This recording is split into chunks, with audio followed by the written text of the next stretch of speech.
Hello friends, welcome to my channel Saraswati teacher classes. आज का जो हमारा वीडियो है अधिगम अक्षमताओं पर यानी लर्निंग डिसेबिलिटी या इसे आप लर्निंग डिसऑर्डर भी बोल सकते हैं। हर साल यूपी टेट हो, सी टेट हो, अदर टेट हो या फिर कोई भी टीचिंग एग्जाम हो, उसमें इससे रिलेटेड एक ना एक क्वेश्चन हमेशा पोटअप होता है। तो ये बहुत ही इम्पोर्टेंट टॉपिक है। तो फ्रेंड्स, आगे बढ़ने से पहले आप इस चैनल के पुराने व्यूवर्स हैं तो अपना प्यार और सपोर्ट बनाए रखने के लिए आपका बहुत बहुत धन्यवाद। और नए हैं तो चैनल को सब्सक्राइब करें और साथ ही में बेल आइकन को भी प्रेस करिए ताकि समय समय पे मेरी वीडियो का नोटिफिकेशन आपको मिलता रहे। तो चलिए स्टार्ट करते हैं।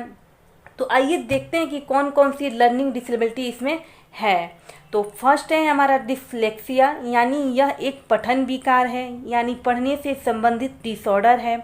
इसमें बालक पढ़ने में कठिनाई का अनुभव करता है, वो पढ़ नहीं पाता है, पढ़ने में डिफ़िकल्टी को वो फेस करता है। कैसे? इसमें जो पीड़ित छात्र होते हैं वो भी और डी में या एम और डब्ल्यू में या वाच और सौ में, या जो एक जैसे लेटर होते हैं या फिर एक जैसे वर्ड होते हैं, उसमें वो कंफ्यूज हो जाते हैं, अंतर नहीं समझ पाते हैं, उनको समझ में नहीं आता कि दोनों में अलग अलग कौन है। सेकंड है हमारा डिस्ग्राफिया। यह लेखन संबंधित विकार है और इसमें बच्चा कुछ अक्षरों को लिखने में प्रायः गलती करते हैं, यानी इसमें जो बच्चा होता है वह सही से लिख नहीं पाता है, कुछ अपर्टिकुलर अक्षर लिखने में उसे दिक्कत होती है, उसे समझ में नहीं आता है। एम की जगह डब्लू लिखना, जैसे वहाँ पे क्या हो रहा था कि डिसलेक्सिया में कि बच्चे को पढ़ने में समझ नहीं आ रहा था, और यहाँ क्या है कि लिखने में लिखते टाइम डब्लू जहाँ लिखना है वहाँ वो एम को लिख देता है, जहाँ 9 लिखना है वहाँ वो 6 को लिख देता है। ऐसे बच्चे की हैंड राइटिंग भी बहुत ख़राब होती है और ये स्पेस भी सही से नहीं कर सकता। कहीं पे वो ज़्यादा अक्षरों के बीच, शब्दों के बीच क्या कर देता है, स्पेस कर देता है, और कहीं बहुत ही कम यानी पास पास लिख देता है। तो आप मेन पॉइंट समझिए कि डिस्लेक्सिया जो है वो पढ़ने से संबंधित है और डिस्ग्राफिया जो है वो लिखने से संबंधित है। थर्ड है हमारा डिसकैलकुलिया, यानी कैलकुलिया का मतलब होता है कि कैलकुलेट करना यानी मैथ्स। तो यह एक गणितीय अक्षमता है, मैथ्स से रिलेटेड है, गणित से संबंधित अक्षमता है।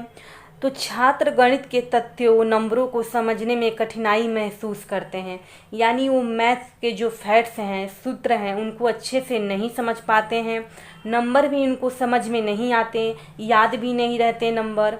तो इस न्यूमलेक्सिया भी कहा जाता है। कह रहा है फ्रेंड्स, यानी जो डिजीज है इसको हम न्यूमलेक्सिया भी बोल सकते हैं। गणित चिन्हों को ठीक ठीक नहीं समझ पाते हैं, यानी जो इस विकार से पीड़ित छात्र होते हैं वो गणितीय चिन्हों को भी नहीं समझ पाते हैं, सिंपल सूत्र को भी वो नहीं समझ पाते हैं, उसे याद नहीं रहते हैं। जैसे हो गया प्लस माइनस इंटू, ये सब वो याद नहीं रख पाते हैं, वो भूल जाते हैं। फोर्थ है हमारा अफेजिया। यह बोलने तथा भाषा संबंध विकार है। इसमें बच्चा भाषा संप्रेषण नहीं कर पाता है, अपने विचारों को व्यक्त नहीं कर पाता है, शब्दों को सही से बोल नहीं पाता है या शब्दों का गलत उच्चारण करता है, यानी अफेजिया बोलने से संबंधित है। इसमें बच्चा अपने विचार को व्यक्त नहीं कर पाता है, वो क्या बोलना चाहता है बोल नहीं पाता सही से, शब्दों को सही से नहीं बोल पाएगा, शब्दों को गलत उच्चारण करेगा। मेन आप देखें तो वो शब्द ठीक से बोल ही नहीं पा रहा है तो भाषा कैसे बोलेगा, विचार को भी वो व्यक्त नहीं कर पाएगा। तो ऐसे बच्चे अफेजिया से ग्रसित होते हैं। फिफ्थ है डिस्फेजिया।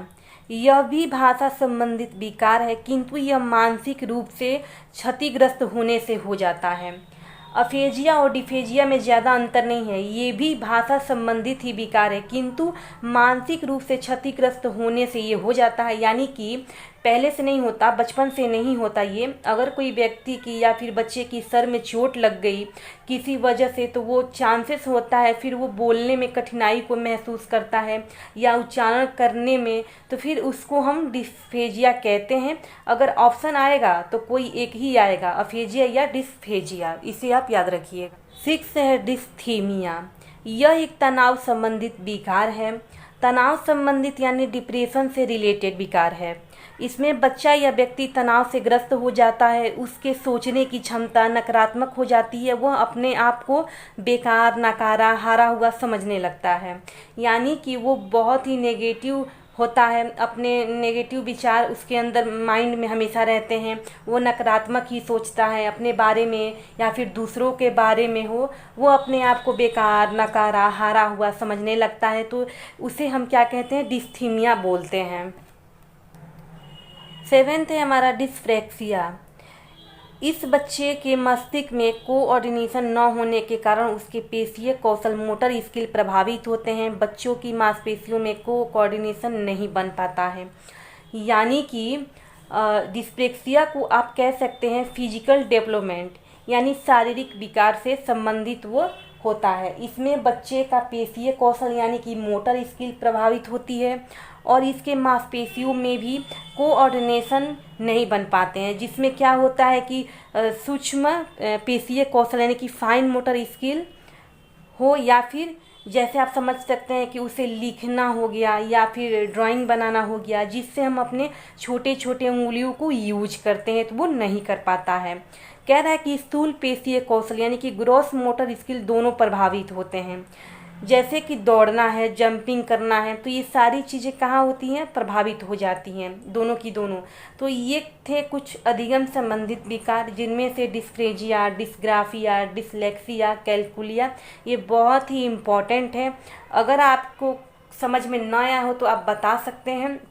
और आई होप कि आपको मेरी वीडियो अच्छी लगी हो, तो ज़्यादा से ज़्यादा शेयर और सब्सक्राइब करिए फ्रेंड्स। मिलते हैं नेक्स्ट वीडियो में, तब तक के लिए थैंक यू सो मच।